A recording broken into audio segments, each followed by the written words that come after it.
Members of the Commission, thank you for this opportunity. My name is Ellie Sweet, and I am currently in my final undergraduate year at American University, studying political science and psychology. In conjunction with my BA, I'm pursuing my Master's of Public Policy. As the granddaughter of Holocaust survivors, I understand the evil that unchecked anti-Semitism can cause. The war started when my great-grandma, who is also my namesake, was 15. She never got the chance to finish high school, let alone go to college. Hence, my family has instilled in me the importance and privilege of receiving an education. They have also taught me that education is the best solution to sustain democracy and ward off tyranny. But to truly take advantage of an education, one must be encouraged to ask real, genuine, and meaningful questions. One must feel safe.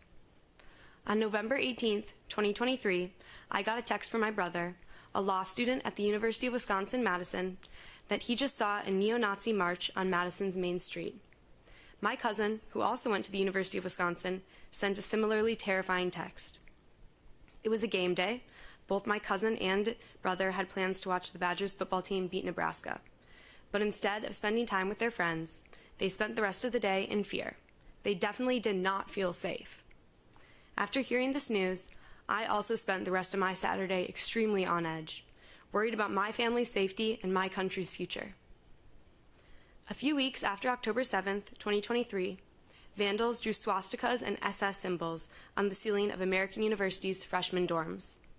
This marked the third year in a row that they had been covered in anti-Semitic symbols.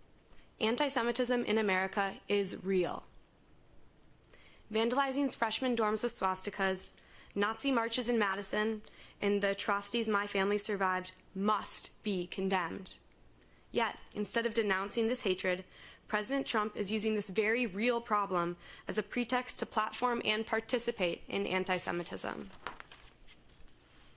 The Trump administration has cut grants for organizations working to avert hate crimes against Arab, Jewish, and Asian Americans. They have cut DOJ funding that enforces Title VI complaints about anti-Semitism on campus. Without a rigorous, accessible, and productive system that takes anti-Semitic incidents seriously, Jewish students on college campuses, like me, are not being thoroughly protected. Instead, I'm being reminded of the horrors my family has always warned me of.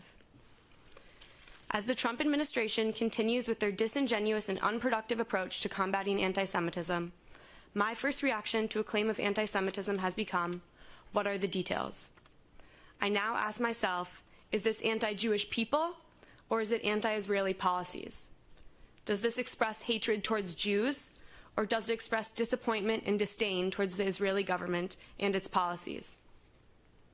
I think about my friend who got sent to the dean's office after writing a paper criticizing Israeli policy.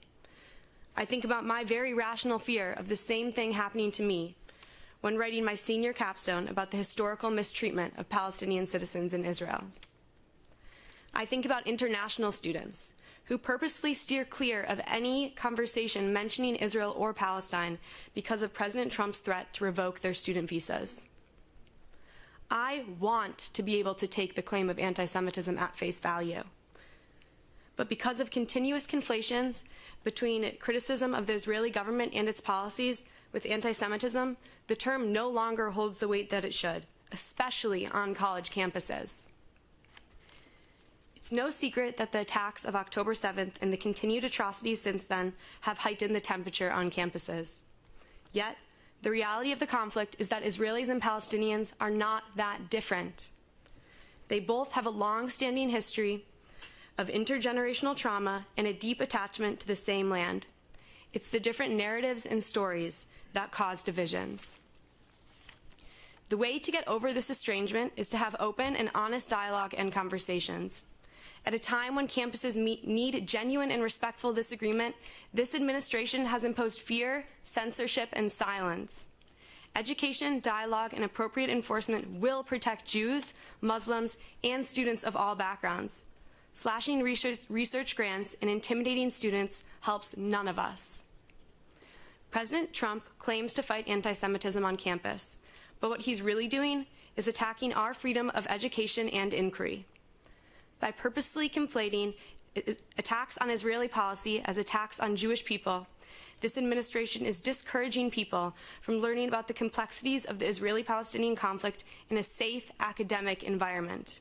Instead, young people are getting their information from the under-regulated algorithms on social media, carefully crafted to maximize profits, not the democratic exchange of ideas. Since the Gaza war, I've felt more hesitant to tell people I'm Jewish. Not because I'm scared of being the victim of a hate crime, but because I'm scared someone will assume I'm against Palestinian people and associate me with the Trump administration's anti-Palestinian rhetoric. I have spent a lot of time having discussions with people across the political spectrum about the conflict. People, especially students, want to have these conversations. I came to college to have tough conversations and to learn, not to be shielded from any opinion that differs from my own. Heavy-handed attacks on my university do not make me feel safer. In fact, they further isolate me from my peers and create the misguided perception that my classmates and I asked for this crackdown. They prohibit me from having the college experience I always imagined, a place where I'm constantly exposed to new ideas and beliefs. Instead of an academic space shaped by academic freedom, the Trump administration is continuously pitting students against each other, stopping the full story from being taught, and furthering divisions on college campuses. American democracy is under attack. Freedom of education, which includes my right to express and be exposed to a wide range of opinions, is under attack. I ask that the Commission works to combat all of the inequity, discrimination, and anti-democratic measures that Jewish students and all Americans have been subjected to. Thank you for your important work. I look forward to your questions. Thank you.